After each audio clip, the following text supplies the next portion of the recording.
moo di la coach Papa Thiaw si moment boobee daanaka waa France comme nañu koy defee fële ca bitim réew di diaboliser li nga xam ne nag moo di coach bi même aussi la presse marocaine fii ci biir réew mi aussi am na ñoo xam ne daanaka taxawaay boobu noonu def commencé nañu occupé li nga xam ne nag moo di média yi di wax ni Pape Thiaw geste bu mu def nekkul loo xam ni lu rafet la donc mu nekk rek mbir moo xam ni mbir mu doy waar la ñi nga xam tey jii ñoom lañu doon xaar pour rek nu protéger kii di Pape Thiaw amaana ñooñu ñoo commencé nekk ci penc mi di ko xalab. waaw gis nga xam nga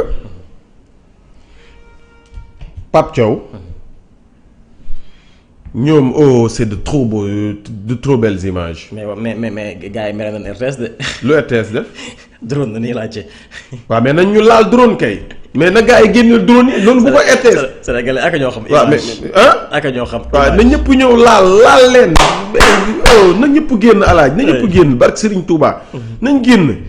dagg leen sama lii may wax na nit ñi génn Père Alpha kaay toog kaay waaye ñuy feetu muy xool lu mu sol ak lu mu ñàkk sol ñëwul toog kaay leen na ñëpp génn tey jour fenn rek dugal toog. waaw plateau bi kay fii la tey. léegi du dem. non mais fii neex na fii taalal rek yow fii neex na. léegi du dem du yàgg. ñu ngi Mariama Niass. léegi du dem Mariama Niass fan la ne. Mariama Niass waaw mais amuñu fi dispositif bu ñu mën a toog ci mbedd bi di wax. am na fi de. kan moo fi ne. fii laaja gars yi ba xam.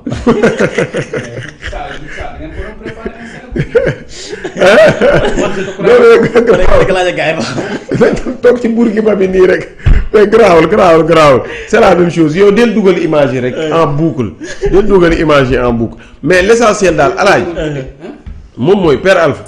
man je veux qu'on lance un message fort. message bi mooy na Sénégalais yépp génn. parce que li xewoon 2022. tey la woon a gën a mën a delluwaat xew. parce que fu mu toll nii on est en combat. ak lan la communication internationale. parce que gars yi ils veulent vraiment ternir l'image de notre football. c'est ça qui est en train maintenant de se jouer. xam nañu ne li ñu doon def c'est flagrant. ñëpp gis nañu ko sur le papier. la loi du sport moom mooy que le meilleur gagne. mais fu mu toll nii sport ci Afrique dafa dem ba ñu ne. du que le meilleur gagne mais que celui qui organise gagne. wala que celui qui s'organise gagne. donc ce n'est plus la loi du plus fort. sport loolu image boobu la ñu bëgg a jël. mais il faut être sénégalais pour vraiment déjouer jeu boobu ñu def. maintenant li ñu déjouer jeu boobu. lenn la ñu koy jàppee moom mooy humiliation. humiliation boobu ñu bëgg leen dóor nag. lenn la ñu ko mën a ñoom génnee. du lenn lu dul fexe raxas seen image. raxas seen image nu ñu koy defee moom mooy jàll ci sunu joueurs yi sanctionner leen pour wan ne ñoom ñooy fautif. parce que bu ñu bàyyee lii jàll dañu naan kaaf mooy fautif te duñu ko nangu ba àdduna tukki. ñoom pour ñoom il faudrait que benn fautif génn. te fautif soit l'équipe nationale du Sénégal lay doon wala les dirigeants sénégalais. wala Pape Thiaw. c'est vraiment fu mu toll nii la bête à abattre. te beneen mbir bu ñu ciy amaat mooy bu ñu bàyyee lii jàll ñoom. à l'avenir mooy sax ci jeex na ci football Afrique moom. parce que Pape aura donné une très bonne leçon à tous ses compères entraîneurs. mooy lan face à l'injustice bañ leen. léegi bu nit ñi commencé bañ moom mooy que VAR am fi que VAR ñàkk fi am. moom mooy football Afrique moom sàcc jeex na fi. football Afrique erreur d'arbitrage jeex na fi parce que arbitre bu leen leeree ne. su ma tiiree loo xamante ne du dëgg du yoon. nit ñi dinañ ko defanteeg man ba mu saf sàpp balaa joy tiire dinañu xam bu baax lu ñuy tiire. maintenant l'image bi nga xamante ne sénégalais yi moom la ñu war a wane. dans les yeux de toute l'Afrique et tout le monde moom mooy ne actuellement. ñun on est à 100%. xanaa un peuple ne peut pas être d'accord ci benn mbir. ñuy profito di sanctionner loolu. loolu moom mooy bu ngeen sanctionner Pape Thiaw. sanctionner lu leen l'entraîneur sénégalais mais vous avez sanctionné toute la nation sénégalaise. bu ngeen sanctionner l'effectif sénégalaise. sanctionné wu leen effectif bi. vous avez sanctionné toute la nation sénégalaise. léegi nag loolu c'est le moment ou jamais pour nation bi wane loolu. parce que instant bi Mosepe. xaw ma nu mu tudd ma ngay seetaan. Infantino xaw ma lan. ma ngay seetaan. image bi mooy na ñëpp génn ci mbedd bi. que tout le monde sorte. na ñëpp génn ba àdduna bi yëpp xam ne. Sénégal d'accord nañu à 100% ci li xewoon. te bu nekkoon suba ñu defaat ko. c'est ça. jërëjëf. oui très bien alors doyen nuyu naa la jaajëfal lu baax a baax. bett nga nu ci plateau bi mais soxla woon nañu aussi sa réaction par rapport ak message yi nga xam ne ñu ngi koy jàllale pour rek sanctionner ki nga xam ne moo di Pape Thiaw ak équipe nationale bu Sénégal daanaka la presse française moom actuellement ci tànk boobu nañ daal di nekk. waaw tout d'abord maa ngi excusé wu de ma tenue parce que j'étais venu pour autre chose. vous m'avez pris. pour ma joxe waaw tuuti suma impression ci li nga xamante ni moo xew. mënuma ko bañ parce que yéen bon équipe bi. wax dëgg yàlla bu déployer des moyens. pour di def rien que pour satisfaire ñi nga xamante ni mooy suñu mbokk internet yi. tey nag dañu nekk ci beneen situation bu bokkatul. d'abord Coupe d'Afrique la woon. campagne bi jeex na benn équipe gagné na ko. équipe bi ko gagné mooy kan l'équipe nationale du Sénégal. Sénégal gagné na ko. li ci des mooy troisième phase bi ñu nekk. c'est une bataille de communication. Pour l'instant man j'interpelle toute la presse sénégalaise. bi nga xamante ni ñoo fi nekk. il ne faudrait pas que ñu toog rek. def silence. bàyyi lii bàyyi koog ñi nga xamante ni ñoom la ñuy wax ñooy autorité. football bi à savoir la CAF à savoir même la FIFA. yi nga xamante ni ñooy waaj a jël ay sanctions envers notre entraîneur national. il faut que presse bi yëpp. toute entière ñoom ñëpp ñu jug def bloc autour de Pape Thiaw. def bloc autour de l'équipe nationale mais aussi def bloc autour de ñëpp ñi nga xamante ni ñoo fi nekk. di œuvrer pour la bonne marche du football sénégalais. loolu mooy wax ji moo tax c'est là où j'ai pas aimé hier. une intervention bi nga xamante ni am na kenn ku ko def. mais defu ko en tant que sportif mais daf ko def. en tant que politicien. oui soo jubalee TFM la ko defee. TFM la ko defee. j'ai wax naa si. du ma si reveniraat. li mu si wax naa ko ba pare du ma si reveniraat.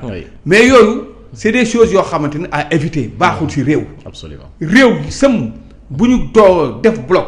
ba indi Coupe d'Afrique déjà fii may wax ak yow à l'heure actuelle où nous parlons. y a eu des arrestations. fële ca Maroc. 17 arrestations. nan la ñuy def pour ñooñu nga xam dañ leen arrêté rien que dañu ñëwoon pour supporter si. ñu agressé leen ba pare ñu procéder à des arrestations ñooñu nan la ñuy def ak ñoom. ça je laisse ça ak autorités yi nga xamante ni ñoo chargé wu pour loolu beneen bi stop y a un mort. xamuñu mort bi nan la demee il faut que ñu élucider ñu wax ñu nature mort bi nan la. est-ce que sur agression match bi moo tax ñu rey ko. wala autre chose la ça il faut que ñu xam ko. de deux beneen bi stop. y a quelques jours parmi nous yoo xamante ni. ci bi ñuy échauffé am na si ñoo xamante ni dañu am ay problème de ventre ñuy metti lan moo xew ba tax ñoom loolu dal leen yooyu yëpp c'est des choses yoo xamante ni dañ ko war a xool ba xam réellement qu'est-ce qu'il en est lan moo xew au moment où ñu nekk foofu ñu bëgg ñu taxaw bëgg ñu gëmloo ne équipe Sénégal y a certains joueurs yoo xamante ni dañu war a mériter sanction entraîneur bi dafa war a mériter sanction loolu du ñu ko nangu tey du ñu ko nangu ëllëg mais nag il faut que ñu pointer du doigt lenn pointer du doigt bi mooy lan gis nga depuis un certain temps on a constaté que CAF muy FIFA on gère dañ koy jox ay businessman ñoo koy gérer depuis que football bi ay businessman dugg ci le football bi commencé yàqu football dañ ko war a ñi ko war a gérer mooy ñi nga xamante ni ñoo ko dund pratiquer ko ba dem ba raccrocher ñu war leen mën a utiliser waat pour que ñu mën a servir leçon ñi nga xamante ni ñooy génération future yi ñëw loolu laa xam ci affaire football loolu laa xam ci sport mais quand on confie sport ay ñoo xamante ne ay businessman lañu rawatina discipline bii ñuy wax football ñu di ko confier ñeneen laa dafay daal di indi mooy leneen dafay daal di indi suba man maa war a organiser mais jàppale leen ma jël coupe d'Afrique bi dafay daal di indi suba man maa war a organiser il faut tout faire pour que coupe bi mu ñëw ci man il faut tout faire pour que coupe bi mu ñëw ci man nag attends-toi à tout attends-toi suba à ce que ñu jël benn arbitre jéem ko guider pour que du mu mënti def na fexe tout pour que équipe bi nga xam moo organiser gagner coupe bi. loolu bu amee nag ci football. sport amatu fa. football amatu fa. sport bi ñu koy def dañu ko def pour di fédérer. sport rawatina football bii ñu nekk. mooy li nga xamante ni mooy dajale tout le monde. sport bi moo tax tey tubaab bi nit ku ñuul ki ñëpp ànd. nekk booloo benn. sinon bu du woon loolu kon du am lu ñuy wax. ay joueurs africains yuy jóge fii. dem di football à l'extérieur. du woon am kon ay professionnels yoo xamante dañuy jaxasoo ay tubaab. ay nit ku ñuul ay njaago ay jëpp bokkandoo ñoom ñëpp bokkandoo benn club di jouer. sinon amul sens. amatul sens léegi nag ñu ngi koy waaj a yàq. ñu ngi koy waaj a yàq. par des businessmen ñu ngi koy yàq pour par ay ñeneen ñoo xamante ni animé de je ne sais quoi. bugg dugg ci football bi bugg ko yàq. loolu duñ ko nangu. duñ ko nangu la fédération nag. c'est là où on attend la fédération sénégalaise de football. Elle n'a qu'à prendre ses responsabilités. la ca war ñoom ñu def ko ci. nañu convoquer toutes les parties prenantes. Il y a des juristes spécialement spécialisés sur. pour ce qui est de le sport. am na si. am na ñeneen ñoo xamante ni loolu rek mooy seen. mooy seen yitte loolu la ñuy dox. nañu dajale ñëpp. dajale leen jël suñu matuwaay bu baax avant que ne soit trop tard. jël suñu matuwaay on a des preuves. y a des vidéos à l'appui on a des preuves yoo xamante ni ñun on attend. ñoom nee nañu ñu ngi càmbar. ñoom nee nañu ñu ngi étudier on attend. lu ñu génnee ñun aussi on aura la réponse adéquate boo xamante ni ñun tam dañ leen ko servir. moo tax le président léegi nag kii comment Vito a dit lu am solo. li mu wax mooy il faut que ñëpp mobiliser wu ñëw taxaw. pour que ñoom li ñu bëgg a def. ñun aussi ñu wax leen ne ñun nous sommes pas d'accord. Et tout le peuple est derrière l'équipe tout le peuple est derrière sport Sénégal bi nga xamante ni mooy suñu sport. ñun ñu gëm ko ñëpp a ngi suñu gannaaw. quitte à ce que lu mënti am de toute façon nous sommes derrière l'équipe. dara li ngeen bëgg a tëral comme ay sanctions on l'acceptera pas. oui moo tax le président de la fédération sénégalaise de football moom it démb bi ñu dalal li nga xam ne nag moo di gaynde fële ci AIBD moom nee na le Sénégal est prêt sur tous les plans par rapport ak plainte bi Maroc daal di annoncé jëmale ko fële nga xam ne nag moo di ca CAF ñoom jàpp na ni tey jii Sénégal dafa quitté li nga xam ne nag moo di terrain bi waaye tamit sa jàngat lan la par rapport ak réaction bu président bu fédération sénégalaise de football am ci plainte bi waa Maroc daal di annoncé que ni ñoom pare nañu ci plan yëpp. oui c'est une réaction bu ñëpp saluer. c'est normal parce que moom en tant que président fédération. moom liggéeyam bu ngi jot am na il a son mot à dire. effectivement l'équipe nationale du Sénégal a des moyens pour se défendre. si li nga xamante ni moom la gars yi bëgg a jël comme sanction. l'équipe nationale du Sénégal a des preuves. tangibles buy montrer que na bi indi tax ba ñu mën a am réaction Pape Thiaw noonu keroog ci match bi. l'équipe du Sénégal daal en tout cas de par sa fédération. est prête. pour que lépp loo xamante ni ñii fas yéene nañ ko bu ko teg ci kaw ndoddu équipe nationale bu Sénégal. ñoom pare nañu pour défendre seen bopp. pare nañ sur tous les plans. moo tax ma wax ne la ci côté yëpp fédération est dotée de moyens suffisants pour pouvoir au moins faire face ak li nga xamante ni moom la. moo xam CAF moo xam FIFA bëgg a jël comme ay sanctions. parce que nag moomuñu football bi. football bi c'est international. d'accord dañu ne am na ñoo xam ñoo koy diriger. mais diriger ko bu mu tax. ngeen bëgg ko def affaire business bu diriger ko bu mu tax ngeen bëgg ko def affaire favoritisme. duñ ko accepter. c'est fini ça yooyu amatul. bu njëkk ñaata équipe lañ ñu permettre woon pour ñu dem mondial. bu njëkk ñaata joueur lañ ñu permettre woon pour ay compétition kii africaine yi. ñaata kii la ñu doon permettre pour que ñun ñu mën au moins di leen dugal. bu njëkk boo koy xool jamono yi ñoom bokkande on avait droit à 4 expatriés xaw ma 3. ñoo de tout le reste c'est des joueurs locaux yoo xam moo doon am. léegi Dieu a fait que tey avancement football di am ba léegi yooyu yëpp pratiquement deñ na. alors pourquoi donc revenir en arrière pour bugg ko yàq. vraiment bugg ko yàq dugal ci ay businessman yoo xamante ni. leneen moo leen animé li leen animé du football bi rek li leen animé du et puis duñu ay sportifs. ils n'ont jamais pratiqué. man loolu moom mooy njëkk a metti gis nga d'abord la première des choses mooy d'abord sportif. le sport est fait pour les sportifs. il n'est pas question que une fois sportif yooyu nga xamante dañ dem ba raccrocher. ñu tëdd fële seen kër toog. bàyyi sport bi ak d'autres ñoo xamante ni xamuñu ko dunduñu ko vivre ñu ko. dunduñu ko vivre ñu ko. un Cheikh Seck il est indispensable ci équipe bi. ci fédération. Il y a d'autres qui sont là. ñoo xam ne normalement ils doivent faire dañu war a bokk ci. fédération de football. dañ ci war a bokk. warul normal waruñu toog rek. alors ñu bàyyi leen noonu comme ça. soit même di leen critiquer. alors que ñoom tey ils peuvent apporter beaucoup de choses à l'équipe nationale. C'est pas normal. Donc Pape Thiaw mérite Pape Thiaw liñ ko deseel mooy sargal ko tatagal ko. teeru ko encourager ko. ci li mu def. Exactement. Parce que wax dëgg yàlla di wax di teg ci kawam dara. vraiment c'est méchant. di teg dara ci kawam c'est vraiment ridicule. pour quelqu'un boo xamante ni dem nga sax booy awra fitu pourquoi ça affaire complexe yooyu mooy lan. Pape Thiaw est venu du Sénégal Pape Thiaw est un pur produit sénégalais. jouer montrer ay preuves am pare jeexal. ba pare ñu jox confier ko équipe bi. bu ñu fàttali ne bi ñu ko koy confier ak conditions yi ñu ko confier. intérim la woon. intérimaire la woon. après loolu il a montré ses preuves.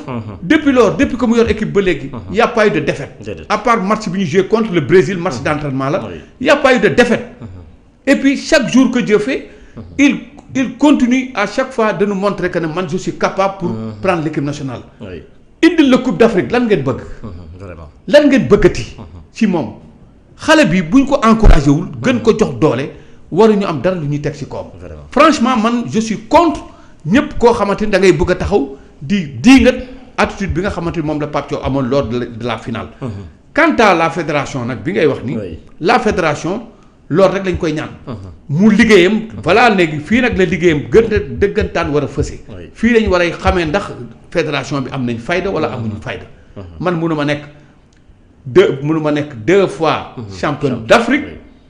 servir exemple tout africain ëllëg may mën a taxaw di accepter di nooyal ba ñuy teg dara sama kaw du ma ko nangu dañ ma war a jox respect bi à partir même de ma fédération. jox respect bi à partir de mes joueurs. de leur trempe. Un joueur comme Sadio Mané on lui doit de respect. Un joueur comme Gana Gueye on lui doit de respect. Edouard Mendy Kalidou Koulibaly. ñooñu c'est des exemples pour l'instant.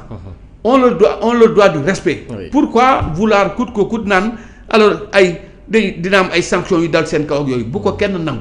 tout le peuple doit être derrière l'équipe. pour que yii de telles sanctions du fi am ci Sénégal. loolu rek mooy wax ji daal amul leneen lu dul loolu. derrière l'équipe actuellement ñi ngi leen di teeru. ils sont à la hauteur je crois de Mariama Niass. ils vont fii la ñuy jaar. ci Bourguiba bii la ñuy jaar. ñun on va se préparer pour accueillir leen tatagal leen tàccu leen sargal leen. bàyyi leen ñu dem palais président recevoir leen ak son premier ministre. waxtaan ak ñoom lépp loo xamante ne état attan na ko. pour jox leen ko comme ay récompenses ñun nous sommes preneurs. loolu mooy wax ji loolu rek lañ leen dese du leen leneen. te nag jéem a faire def tout ñee nga xam dañ leen arrêté fële ci Maroc. ñu jéem a xool seen cas. indi leen ñooñu dinañ si ñëw léegi par rapport ak arrestation yi alors Vito yow it sa jàngat par rapport ak réaction président fédération sénégalaise football daal di am ci plainte bu waa Maroc annoncé jëmale ko rek fële nga xam nag moo di ca CAF. xam nga ñun on a nos preuves. Marocains yi ils ont tout fait pour cacher image yi nga xamante ne ñoom loolu lañ nekkoon di def.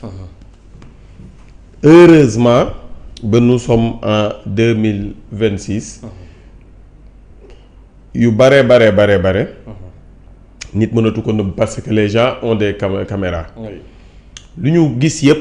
imagine à benn moment. le réalisateur.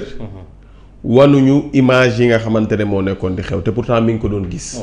comme ñun ñëpp. mi ngi ko doon gis plutôt ñun gisuñu ko woon. mais mi ngi ko doon gis comme waa stade bi nu ñu nekkoon di ko gisee. donc tout ce qui s'est passé. ñoom gis nañu ko ñun gis nañu ko. ñun benn action la ñu def ci terrain bi. durant 90 minutes nangu nañu tout ce qui s'est passé. Pourquoi Pape Thiaw biñ ñu refusé lee ñun suñu but waxul gars yi ñu génn terrain bi defu ko dafa ne ces joueurs ont continué de jouer naturellement sans riposter sans yuuxu sans dara même ñàkk dem VAR bi parce que arbitre joxe na coup de sifflet moom avant jël na décision laataa muy dem VAR jël na décision. laataa muy dem VAR. kon VAR liwu ko mais pourquoi bii mu dem VAR. pourquoi 2 minutes après la justice de Dieu. oui. mais nanguwuñu. donc ça veut pas dire que ne anti-jeu la. ça veut pas dire que ne les gens n'étaient pas fair play. mais les gens ont réagi face à une situation. te pourtant ñun situation yu bare yoo xamante ne am na ci biir terrain bi sunu joueurs yi nangu nanu ko. riposté wuñu defuñu dara. bañuñu defuñu dara. sunu joueurs yi nangu nanu. mais pourquoi bii foofu nag le problème bi ne te loolu nous avons assez d'arguments ñun benn situation la ñu def benn acte la ñu def mais marocains yi def nañu bi ñu xamee ne Sénégal la ñuy dajee final def nañu 150 actes yoo xamante ne nit mën na ko dut baaraam et c'est des actes anti-jeu ay actes yoo xamante ne ça n'avait rien à voir avec le jeu waaw donc loolu moom buñ ñu sanctionner ça veut dire que ne ils veulent vraiment nous sanctionner ils veulent laver leur peau te ci ñun lañ ko bëgg a jaarale mais loolu nag moom c'est le moment c'est venu le moment ou jamais de sortir montrer votre soutien à ces joueurs montrer votre soutien à ces héros montrer votre soutien à vraiment cette belle génération de football et même si bu dut loolu sax le faire sortez pour Pape Thiaw sortez pour Sadio Mané sortez na ñëpp génn ci mbedd yi alaaji li may wax nii nag bamtuwaat la rek ndax peut-être ñoom ñoo ma gën a sax bëgg génn ci mbedd yi waaye sortez allez dehors faites cette randonnée soyez avec ces gens et vraiment rendez fier notre drapeau. oui exactement mu nekk lu am solo dinañu dikkaat léegi ci li nga xam ne nag moo di boobule parade actuellement ñu ngi toll fi nga xam ne nag moo di Mariama Niass ba tey it Vito dañu daal di profito àddu ci leneen laata suñu gaynde yi di agsi fi nga xam ne nag moom mooy fii ci côté Bourguiba bi. Mariama Niass moo ne fan. moo nekk fii côté Castor. génn nañ péage. MG presque wetu MG. voilà léegi juste ñu ngi si côté. kon ñi gaaw nañ de mais nag gars yi gën a génn waaye. mën ngeen ma libérer nag ma dem. waaw mën nga dem xel bi nekk fi. non non je dois aller à la maison. waaw baax na vas-y à tout à l'heure. vraiment Vito bon ngeen may ma libéré wu. on est ensemble. vraiment du courage. feet la ku ne xej na ci. merci. Vito xoolal image yi gis nga bis joxaat ma ko bis joxaat ma image boobu Vito gis nga actuellement image yi ni mu mel gis nga sénégalais yi li nga doon wax daanaka dégg nañ ko. waaw man dama ñëpp génn na ñëpp génn. tout le monde nañ bàyyi sax xoolal oto yi di daw ci digg bi nii. nañ ko tere nañ bàyyi gars yi ànd ak. nit déet kay loolu moom mënta non président mu ngi leen di xaar 16h. non président gars yi nañ yegg palais 22h. non leer laa la wax. nii rek nii baax na. non na gën a fees. na gën a fees man daal lu mu fees doyul. na leen na fees a fees na fees. fees moom def na ko macha allah. non na fees alaaji na fees. alors. waa RTS lu ñu def moom. waaw waa doyen ñi ngi si de ñi ngi doxal de. man RTS lu ñu def laa wax. drone de na nii laaj. ah. drone na nii laaj. man damaa gis gars ñaa ngay wax man daal man comprendre ma man.